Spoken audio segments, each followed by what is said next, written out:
mwiriwe kwiga abakunzi ba Trinity TV by'umwihariko abakunzi bakadasohoka bikiganiro kizana ishema ryanjye nkuko twabibasezeranye tubagira kure tubanyarukireyo tubazanireyo amakuru amateka n'ibigwi byaranze Kiliziya Gatolika mu myaka yashize ndetse n'uyu munsi.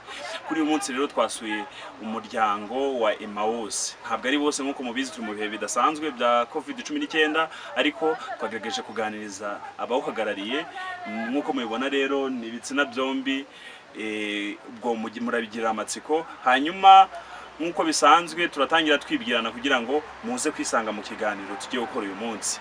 Uyu munsi nagashya rero ntababwira kuduheza umwanya wanyu kandi mukomeza kubahiriza za ntego twihaye. Okay, reka dutangirire iburyo bwanjye n'ubundi. Mwiriweho? Yego. Wabwira abadukurikiye amazina yanyu? Nitwa Jada Messi Twizeyimana. Yego. Akaba ari umuryango wa Emmaus ni Paruwasi ya Nyundo. Yego mama. Nge nitwa Uwamahoro Xavera. Nkaba ndi umubyeyi ndubatse mfite abana 4 n'umugabo umwe. N'umugabo umwe. Yego. Murakoze cyane. Yego. Hanyuma rero kugira ngo tuze gusobanukirwa abakurikiye iki kiganiro tuze no kubasobanurira bataza guhora mu rujijo ubundi Emmaus ni iki ku bantu batazi cyangwa bayumvisha bwa mbere. Hari n'abakristo baba muri Kiliziya Gatolika batajya baba mu edition Gatolika imiryango imwe n'inyuranye. Hari nabumva Emmaus, hari nabazi ko ari korali. Mu magambo makeya Emmaus ni iki reka tuguhere? Okay, murakoze. Emmaus ni umuryango wa Kiliziya Gatolika wa Gisio. Ni umuryango wa Gisio Gatolika ni umwe mu miryango ikorera muri Paruwasi Katedrali ya Nyundo ndetse no mu rwego rwa diocese muri rusange paruwasi agenda atandukanye. Umuryango wa Emmaus rero ubundi ugitangira watangiriye ku Nyundo mu mwaka w'1981 tangijwe na Padiri Martin Bajyambere. Kugira ngo umuryango wa Emmaus ubeho washinze umuryango mu gitekerezo cyifashishije evanjili dusanga kwa Luka wa 24 umutwe wa 24 umurongo wa 13 kugeza ku wa 35 aho twumva abigishwa bajyaga Emmaus. Abigishwa bajyaga Emmaus rero hamwe na Kiliziya yose twese bivuga ko turi mu rugendo. Umuryango wa Emmaus utangira rero hano ku Nyundo no kuvuga ngo nta ruhare rwagaragaraga rw'urubyiruko muri Kiliziya. Basangaga ngo ari abantu bakuru ari abasaza n'abakecuru nibo bitabiraga ibikorwa bya liturujia mu Kiliziya. Ubwo rero washinze umuryango wahereye ku bantu 7 yabonaga uko misa yateranye akareba abona buri munsi b'urubyiruko ubwo aza kwigira inama yo kwifashisha ya evanjili afata abo bantu 7 aza kubaganiriza b'urubyiruko kugira ngo barebe uburyo kibateza Kiliziya imbere urubyiruko narwo rwimva mu bikorwa bya Kiliziya. Ubwo kuko mu Kiliziya y'abasaza n'abakecuru baririmbaga nyine ubwo yiyemeza gufasha urwo rubyiruko kwifashisha urwo rubyiruko kugira ngo bazajye bakora n'ibindi bikorwa bitandukanye. Mu ntangiriro z'umuryango rero muri make watangiye ari umuryango w'urubyiruko rw'abakristo Gatolika biharanira iterambere rya Kiliziya umubyeyi kugira ngo nyine abantu bose bibone muri Kiliziya abakuru n'abato bibonemo ariko noneho bahuriza hamwe ubutumwa bwo kuririmba kujya gusura abantu mu miryango remezo abasaza n'abakecuru ndetse no kuganda urundi rubyiruko kugira ngo biyumvishe neza agaciro ka Kiliziya bose bisange muri Kiliziya ereke ko biya abantu bakuze gusa ahubwo n'urubyiruko rwisange muri ubu rwego rero umuryango wagiye waguka kandi noneho ubu ngubu umuryango wacu ushobora gusanga amanono n'izengeri zose hakabamo urubyiruko hakabamo abantu bakuze n'abasheshakangu muri ubu rwego. Murakoze cyane. Ariko iki kibazo urareka uramu makinsubize mama mugira ibikorwa byinshi binyuranye bigendanye n'ubundi n'umurimo w'ivuga butumwa no gusakaza ubutumwa bwiza muri rubanda. Hari ibikorwa by'ingenzi muvuga ngo umuryango wacu wubakiyeho mwamufite? Ibikorwa by'ingenzi umuryango wacu wa Emmaus wubakiyeho cyambere n'ukogeza inkuru nziza mu bayizi no mu batabazi Yezu Kristo ariko cyane tugira ngo urubyiruko ubwarwo rwumve Yezu Kristo wari mu buzima bwarwo. Ikindi cya kabiri no gufasha umuntu uwo ari we wese tutitaye aho aturuka cyangwa aho akomoka mu misusire tukamwumvisha Yezu Kristo wari we ariko no tugateza imbere iterambere rya roho. Nicyo twubakiraho cyane tutitaye ukuri cyangwa igitsina tugashaka iterambere rya roho ariko urumva roho nzima itura mu mubiri mu buzima tubanza kugufasha tubanje guhera ku mubiri. Turanza tukareba imisusire yawe y'ubuzima busanzwe, tukakwiyigisha dukurikije nanone uko uteye, niba uri umukene tugatangira kukuzamura mu bwo bukene bwawe, tugafasha n'ibitekerezo bya tukakumvisha n'ibya Yesu Kristo. Twumvise Emmaus ari umuryango ariko muza kuvugamo na korale, muraza kudusobanura kugira ngo abadukurikiye baze gutandukanya ikijyanye na korali n'ibyo bikorwa bindi ndumva bishamikanye. Ni gute mubasha kubimanaginga mukabijera ikijyanye na korali niyo mirimo yindi y'umuryango wa Emmaus muri rusange? Murakoze. Ubusanzwe umuryango wacu wa Emmaus ufite inshingano eshatu. Hari ukumenya no gukurikira Yesu Kristo wazutse. Muri uko kumumenya rero tumumenya twihatira gusoma ibyanditswe bitagatifu, tugakora n'imyiherero, tugira nk'imyiherero 3 mu mwaka, tukagira umwiherero wa Pasika, tukagira umwiherero wa Somusiyo, tukagira ndetse n'umwiherero wa Noheri, aho tugenda tugahurira hamwe tugafata iminsi 3 twiherera ahantu kuri paruwase turarayo, ubu tukirirwa twiga ibya Yesu Kristo. Muri uko kumumenya rero no kumukurikira tugakurikizaho icyo guhimbaza igitambo cy'Ukaristiya. Mu guhimbaza igitambo cy'Ukaristiya rero dufasha imbaga y'Imana gusenga. Ni ukuvuga ngo tugiye muri Evanjiri twababwiye yo kwa Luka umutwe wa 24 umurongo wa 13 kugeza kwa 35 dusangamo ibyo bikorwa byose. Aho abo bigishwa ba Emmaus bari barakurikiye Yesu Kristo, noneho ubwo bari baragiye bamaze kumukurikira igihe amaze gupfa, noneho bagaruka aho bari batuye mu rusisiro rwitwa Emmaus, kuko bari bashobewe bafite ibibazo by'uko bari barakurikiye yagize ute yapfuye, ariko mu by'ukuri bari baribagiwe yuko yari yarigeze kubabwira ko azapfa ariko akazuka. Ubwo ngubwo rero muri uko kuza bijujuta muri iyo nzira, Yesu araza ko yari yarazutse, akorana nabo urugendo, arongera arabigisha, arongera arabibutsa ibyari byaramuvuzweho. Ibyo ngibyo rero birangiye, noneho barakomezanya urugendo, biyemeza kujya kumucumbikira iwabo. Mu kujya kumucumbikira rero iwabo, aho bari bageze mu rusisiro rw'iwabo, none ubwo bagezeyo bajya kwakira wa mushyitsi bari babonye, bamwakiriye. Noneho mu mwanya ry'umugati mu biryo bari bafite n'umugati bakoreshaga iwabo. Ubwo noneho wa mushyitsi bagiye gucumbikira arafata, noneho wa mugati arawumanyura, yongera kubereka uburyo ki yabigenzaga mbere atarapfa, uburyo ki yajyaga gusangira n'abagatubura, akabanza gushimira Imana.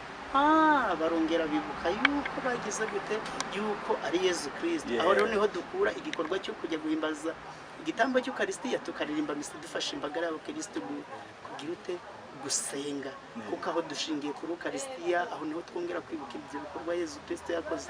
Noneho iyo tumaze guhabwa Yesu Kristo mu gitambo cy'Ukaristiya, umva dufasha imbaga y'Abakristo gusenga, kuko tuba twaturiye hamwe igitambo.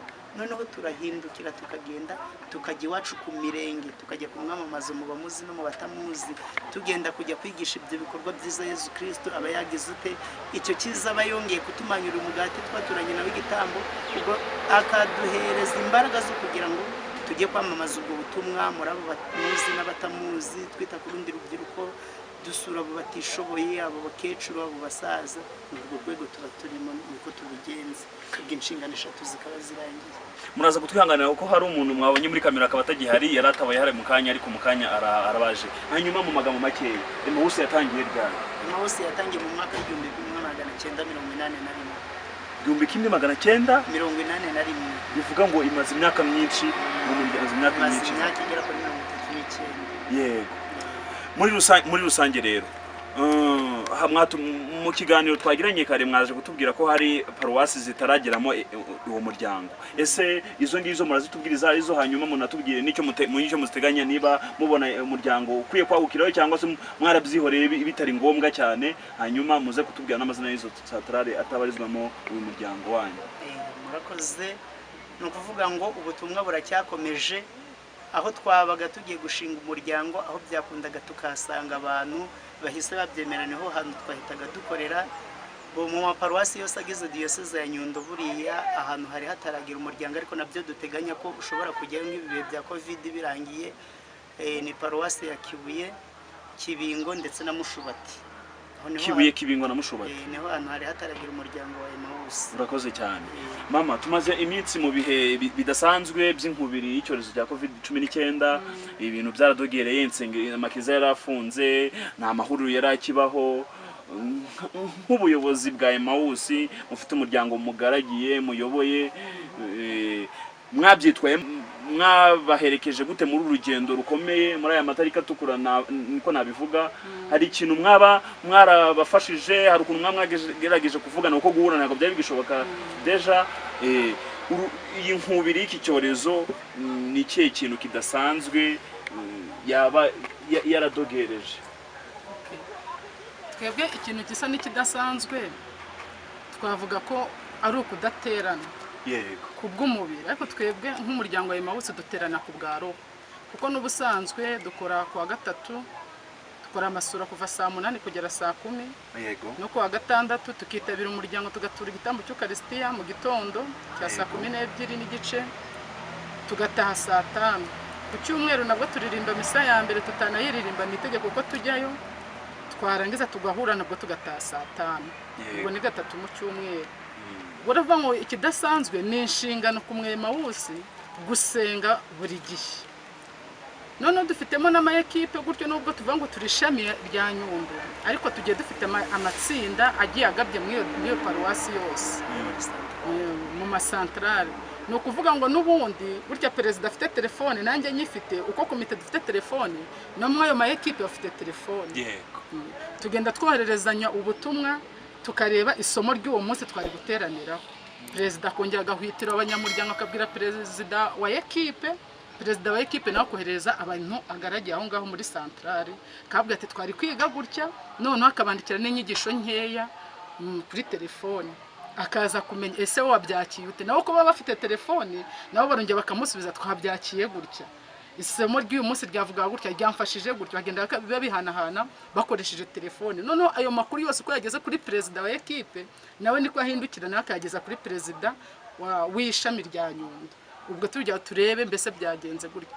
Si ukuvuga ko wenda covid twebwe wenda yaje ntiduhungabanye, yaraduhungabanyije, ariko ku bundi buntu bugeretse ku bundi, nuko n'ubundi gusenga twe ryari itegeko kandi tubyiyumva mu itegeko riturutswe kuri perezida, ahubwo buri muntu yumva ko ari itegeko kuri bagomba gusenga. No ku cyumweru rero ubu twagize amahirwe baduha misa kuri radio, abandi bakayikurikirana kuri TV, abandi kuri Radio Maria. Vango ku cyumweru n'undi ufata wa mwanya uvuga ngo kuva saa 1 nayo kuba ndi mu kiliziya, tukinjira muri rozari. Vango ya rozari yawe no kuzirikana iwawe mu rugo, nkanjye mfite abana hano. Buriya nuko twari dufite mwasanze wenda twavuye muri rozari, twumvishe misa ya mu gitondo, n'abandi niko babigenza, twumvishe misa ya mu gitondo kuri Radio Maria, turangije twikorera ishapuri. Ubwo ni ukuvuga ngo n'abandi tugiye dukurikirana ayo makuru, mwasenze byagenze gute, muri ekipe yanyu byagenze gute. Vuga ngo nundi twifata nkaho turi ku kiliziya, buri yuze ugasanga turi muri rozari, wari kwinjira nawe ukayikomeza, ikikugenza ukagikora nyuma. None ubwo nuvuga ngo twageraga saa 5 tugata dutangira kuririmba indirimbo zitwinjiza n'ubundi muri misa, tukita dutura igitambo cy'Ukaristiya. Nibigutangaza niyo tutanahazwa, usanga rwose dupfukamye tugashengerera, nubwo tutayibonesha umubiri cyangwa amaso, ariko urashengera ukumva kuri guhazwa rwose kandi ukumva uranyuzwe. Murakoze cyane.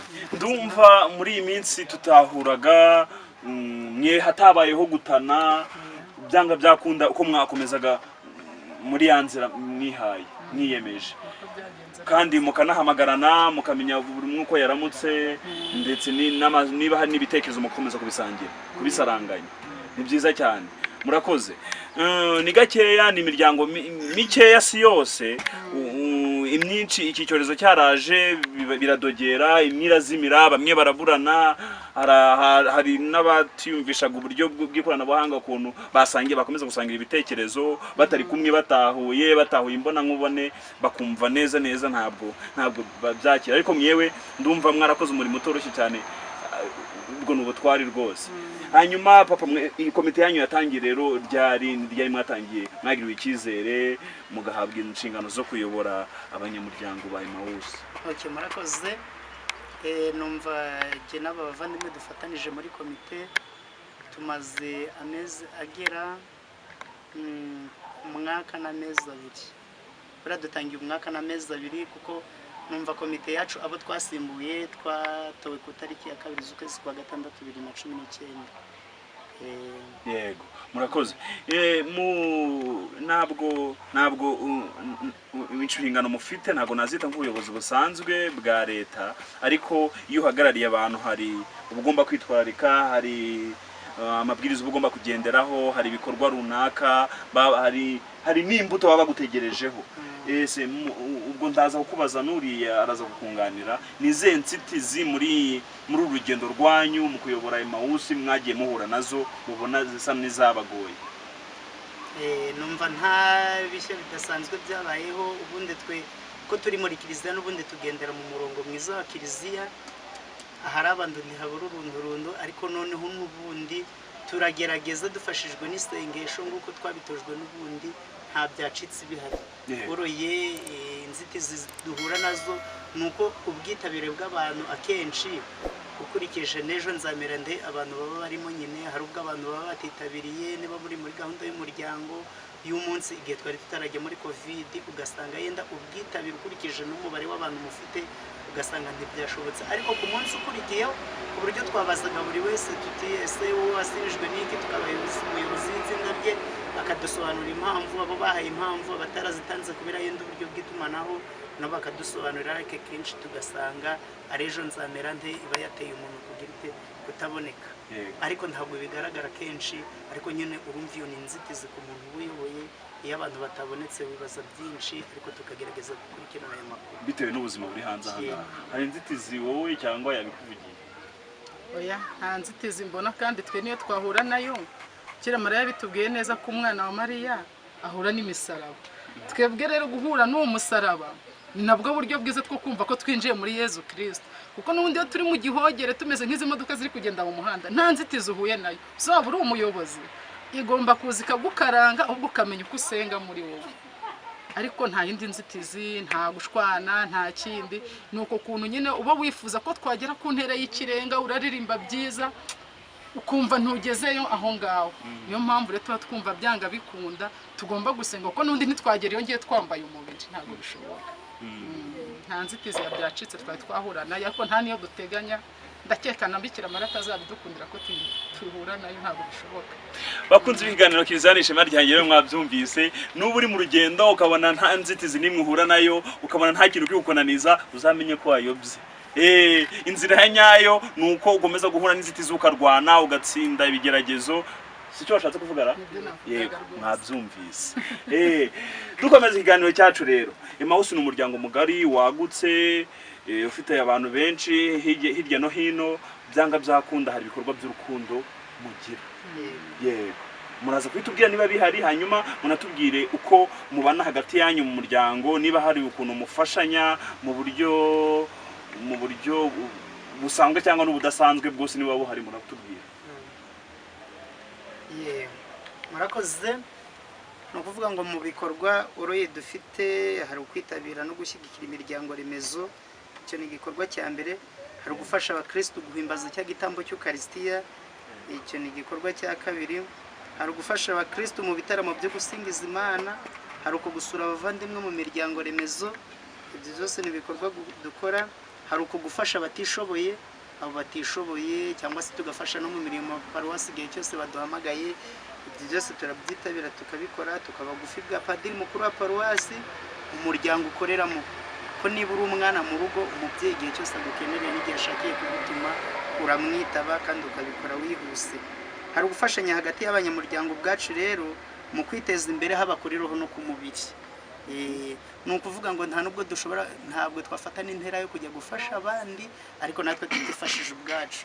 Ni ukuvuga ngo no muri ibi bihe bya covid biriho, nuko tuba twateranye gutyo kuri telefone, amakuru ahita amenyekana niba hari uwagize ikibazo, bikaba ngombwa ko n'ubundi uko abantu begeranye dushaka uburyo wa muntu twagira ute twabimufashamo, cya kibazo kakivamo cyangwa se tukamwunganira n'ubundi.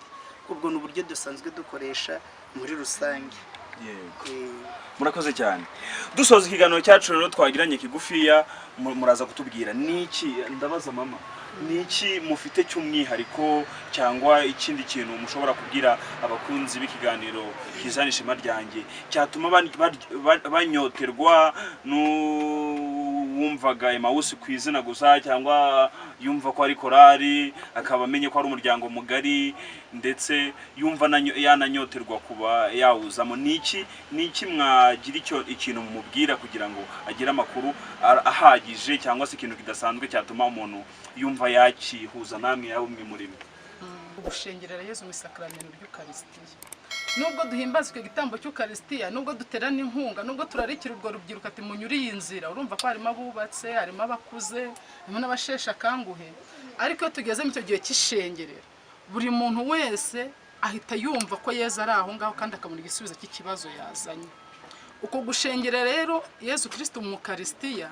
nge mbone cyo kintu nashishikariza buri muntu wese kuko niyo waba urwaye bingana gute Yesu agukiriza muri iryo sakramento ariko bijyanye no kwizera kwawe iyo wemeye uti ngendemera ko Yesu Kristo ari bunkize mwiri sakramento ry'Ukaristiya nshengere byanga bikunda pe ntago wava aho hantu utakize kuko Imana dusengera gifite amatwi iranadusubiza si uko wenda abantu babashaka kugira ngo ibasubize nkuko ngende kukubwira umbaza nkagusubiza ariko mu kwemera kwawe umuryango wacu bigufashamo ikaguhereza umwiherero ikagutegura neza warangiza ukajya gushengera ku buryo nta n'umuntu kujyana ukajya gushengera ukamara iminota 30 mbere y'isakramento ry'Ukaristiya wumva wanyuzwe kandi washubira ndumva icyo nararikira buri muntu wese ni uburyo bwose yajyaza agashengera Yesu Kristo mu isakramento ry'Ukaristiya hari cyo wongeraho murakoze numva ikindi kintu twashishikariza umuntu wese wakwifuza kwinjira mu muryango wacu wa Emmaus abo urubyiruko abo umuntu mukuru icyo twibutsa nuko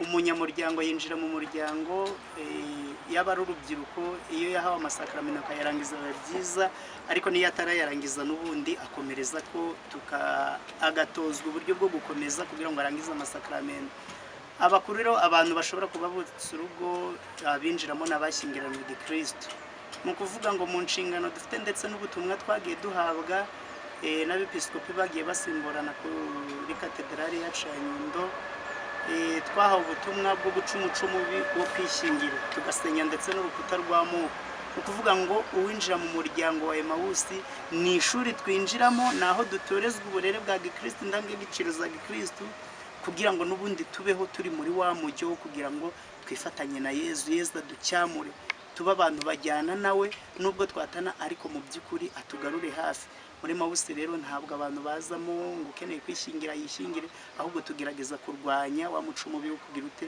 wo kwishingira icyo nacyo ni icy'ingenzi tuba dufitemo ubwo rero ikindi twararikira abantu nuko kwinjira muri uwo muryango wa Emmaus niho duhurira na Yesu tugahumuka kuko amaze kumanyurira ababigishwa umugati n'ubundi barahumutse bongera bibuka ibyo yabigishije bari mu nzira nuko ntibagumi wabo ahubwo barongera barabaduka bagira ute bajya gusanga abandi bigishwa bari bagize ute bari basize bajya kubabwira ko Yesu ari muzima kuba Yesu yarabaye muzima muri bo rero byatumije bagira ute bajya kwamamaza ubutumwa natwe rero tugasaba uwari we wese wakumva anyotewe n'umuryango atazuyaza mu kuwinjiramo kandi ushobora no kutawinjiramo nanone ukaba ushobora kuba hafi ukawugira n'inama yego turasoje rero mu gusoza ikiganiro cyacu buri wese aragira ikintu abwira abadukurikiye abakristo nyirizina muri rusange yaba inama yaba igitekerezo se muri rusange kugira ngo murabona turi mu bihe bidasanzwe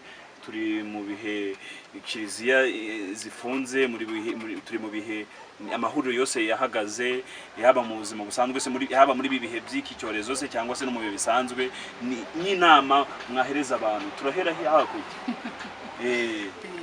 ngiye inama ya mbere nahereza abantu muri bihe bidasanzwe nuko ugomba kumenya ko nubwo kiliziya ihari akaba ari nako gaciro kawe ariko kiliziya ugomba kumenya ko ari wewe ubwawe kuko niba navuze nitwe turinjira tugasenga nuko nawe ubwawe aho waba uri hose wumva ko Yesu Kristo agutuyemo rwagati kaba niba utamubonesha amaso y'umubiri ariko ugomba kumva ko ukabikurura bikaza n'ubwenge bwawe bwose ukumva ko Yesu muri kumwe uko kuntu rero numva sinzi uburyo nabivugamo icyo nshaka kuvuga muri ibihe bidasanzwe banza wumve ko ujya gutura igitambo aho ujya ugiturira kure yawe banza ugiturira iwawe umuturanyi kimuhumurire uwo muntu wumva ko ari ikibazo mwari mufitanye gishire mubanze mu gikimurane ndumva ariko gutura igitambo neza. Bino bintu byatwigishije ibintu byinshi tubivuze ntibyanarangira. Iyi covid nabonyemo inyigisho nyinshi. Ni gute waba utabana n'umugabo wawe neza ukazamuka ukajya gutura igitambo kuri katedrali runaka. Iyi covid rero ikagombye kudufasha tukazayisohokamo. Icyo kintu cyarashize ubana n'abaturanyi neza n'umugabo neza, nubwo bitabura ariko uragerageza kuko twambaye umubiri bya bindi navugaga. Ndumva rero igitambo cy'Ukaristiya cyangwa se uko kuntu navugaga gushengera byakagombye kuba muri njyewe muri kamere yanjye nkagerageza kuyitsinda. Igitambo ugomba kukiturira ubwawe kigahumurira abaturanyi, kigahumurira rubanda kugira ngo uberere imbuto. Dukomeze inama cyangwa igitekerezo. Murakoze. Ikindi twashishikariza abakristo ndetse n'abavandimwe muri rusange muri bibe bitoroshye ndetse byo kugaragaza ubukristo. Ubu nibwo twari tubonye uburyo bwo kugira ngo tugaragaze ubukristo mu by'ukuri, kuko ijambo ry'Imana ritubwira ko intore zigaragarira mu makuba ndetse na zahabu igasukurirwa mu muriro, aho niho iyungururirwa. Ni ukuvuga ngo twari turi ku kayunguruzo ko kugira ngo turebe ubukristo bwacu se buhagazehe muri iki gihe, noneho cyane twe nk'abaye Emawusi. Icyo ngicyo nicyo twari dukwiye kureba muri iki gihe, cyane ko ubu ngubu hari umuco w'uko abantu bajya mu rusengero cyangwa se bagahurira mu kiliziya, mu miryango cyangwa se mu makorari, abantu bagahura muri rusange bakaba abantu bo guhura, bamwe bagendera mu kigare. Ariko ubu twari tubonye uburyo bwo kugira ngo buri wese yisuzume, ese ibyo nabagamo gusenga, ese nasengaga uko ndi kumwe n'abandi cyangwa se no gusenga ndi njyenyine nabishobora. Ibi rero nabyo byaduhaye ishusho ndetse twese biduhereze n'ishusho n'isomo byo kubona ko igihe utari kumwe n'abandi nabwo ushobora gusenga, igihe utari kumwe n'abandi ushobora gukora igikorwa cy'urukundo, igihe utari kumwe n'abandi ushobora kugwa neza mu buzi n'abutazi. Ibyo byose ukurikije ibyo uba warize mbere w'igihugu ifite umutekano ndetse na n'ubuho ubuzima butari kugenda neza, ibyo ngibyo akaba ari imbuto zabyo zirushaho kugaragara. Numva rero muri rusange buri wese nk'abakristo uwemera Yezu Kristo umutuyemo kandi warangije kumumenya, ibihe ngibi ari byo byakagombye kutubera isomo ryo kugira ngo tube twabona uburyo kitwigisha icyiza tutavuze ahubwo bigaragajwe n'imigirire yacu. Reka twigarukire kuri papa wacu. Papa, mwatubwiye ko gutangira umuryango watangiye bigoranye kandi ahanini gutangira ari abantu bakuru, abandi arabashesha kanguye ku buryo urubyiruko cyangwa abana bazamuka muri kiliziya batisangagamo. Kugira ngo urubyiruko ruzemo byagenze gute, byatwaye imbaraga zimeze zite ugereranyije icyo gihe cya mbere urubyiruko rutarazamo n'ubu ngubu, ishusho ihagaze ite? Okay, kugira ngo bize kujyamo neza, natangiye mbabwira ko mu itangira ry'umuryango padiri washinze umuryango yajyaga mu kiliziya akabona abasaza n'abakecuru ndetse ari nabo baririmba. Urubyiruko rutitabira hakitabira aza kubonamo urubyiruko rw'abantu 7. Urubyiruko rw'abantu 7 nibo batangiranye. Ubwo rero baza kujya bigisha, urubyiruko rukaza buhoro buhoro ngo bagera igihe cyo gushinga ingo, ariko noneho urubyiruko rugira gute rukomeza kuza. Mu kubitero ry'itangira ry'umuryango, umuryango w'urubyiruko gusa nirwo rwari mu muryango wa Emawusi. Ariko ko umuryango ugiye ukura, abantu barimo bashyingiranwa cyangwa bagashyingirwa ahandi, ibyo byatumije umuryango waguka ubamwe abantu benshi bagize ute bubatse ingo. Ba bantu 7 batangije Emawusi bari urubyiruko, rwari kugira ngo rufashe abandi bakristo, imbaga y'abakristo gusenga mu basaza n'abakecuru, mbese urugero rubashagarura abashyuhe. Okay, barabasobanukiwe cyane rero.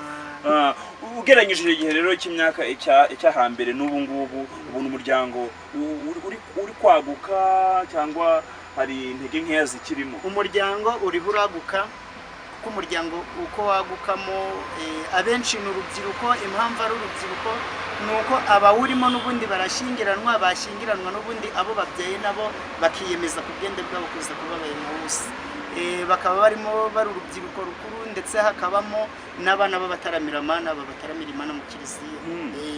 Kuvuga ngo abo bari mu muryango abo babyaye barabanza bakajya mu gutaramira Imana, n'itsinda twita Regina Ceri babyina mu kiliziya. Uko bagiye bakura nabo bakagenda biyemeza gukomeza kuba Emawusi, abaza bari bato kuri bo n'ubundi bagakomeza kubyina nuko nguko umuryango ugenda waguka ariyo mpamvu usanga harimo urubyiruko cyane ugereranije n'abantu bakuru. Abantu bakuru nabo baraza biyongera kuko n'ubundi babyara bakabyarira umuryango kandi bose bakagumamo ari ababyeyi n'abana babo. Yego, uvuze icyo kintu kintera amatsiko ariko ndakibaza wowe, hari ukuntu uvuga iby'umuryango ukabivuga biryoshye wafashijwe neza, niba wafashijwe mbese ubanza uyu muryango kuryohera uyu muryango nani urabivuga wafashijwe neza ukabivuga ubitomora yawe nawe wari urimo ariko uyu munsi buriya ndatekereza utangiye kuyica nta kibazo rwose nako ndi kumva uri kunkomfeka se. Hanyuma rero umuryango ubundi uwumazemo igihe ingana iki? yewe ntabwo mumazemo igihe kirekire. Yego, buriya mumazemo imyaka igeze muri 6 gusa ariko n'ubundi nari nkurimo kandi mbigunyuremo mu ncamakeya. Mbere y'uko mwinjiramo ubundi nabaga ngiye muri oruferine kandi dufite indi korari, ari n'itegeko kubaha iyo korari cyane ko twagomba kubaka directrice w'icyo kigo. Aho mviriye muri oruferine rero nubatse urugo numvaga mbonye liberté yo kwinjira muri wa muryango nakundaga ariko ntemerewe kwinjiramo ko nagomba kubahiriza ibya directrice. Ubu rero niyo mpamvu ubona mbivuga ni fiere cyane kuko noneho numva ngenda nyotewe kandi nkagenda nta numbwira ari umugabo akambwira ati kutagiye kuririmba, kutagiye kurepeta, kutagiye gusenga, nkumva none icyo kintu kindi. Noneho impamvu nge bindyohera uyu muryango, impamvu ndyohera ni n'inshingano z'umuntu wubatse. Iyo ugeze amahirwe ukabona urwo rubyaro uhita utangiza reginaceri aho ngaho iwawe. Uko mbafite ari bane bose ni mawusi ntoya uvuga ngo icyo gihe akubwira ngo nabataramira amana tuba dufite abakuru ari mawusi babandi b'abana banjye. Niba afite abana 2 nanjye mfite 4 nawe ufite 6 uhita ubajyana tukabahereza umuyobozi w'abana tukamuhereza n'umuyobozi w'abantu bakuru bakitwa Emawusi ntoya. Yageze imyaka 18 bahita bavuga ngo twashingiye, bahita bamuhereza Emawusi nkuru ariko kwa gushyingira rero akaza mu bakuru. Urumva ko dufite ibice bibiri, Emawusi nkuru n'Emawusi ntoya ariko ayindi no tukayitwita reginaceri. Ni fiere rero ko buri umwe Emawusi ufite n'abana bose bakaba muri Emawusi. Ntabwo nkunze kwibona mu miryango abana baza bakurikiye ababyeyi ariko twe ni fiere, ni n'inshingano z'umubyeyi. Yego. Murakoze cyane, turabashimiye. Murakoze namwe. Mwangize neza cyane. Yego.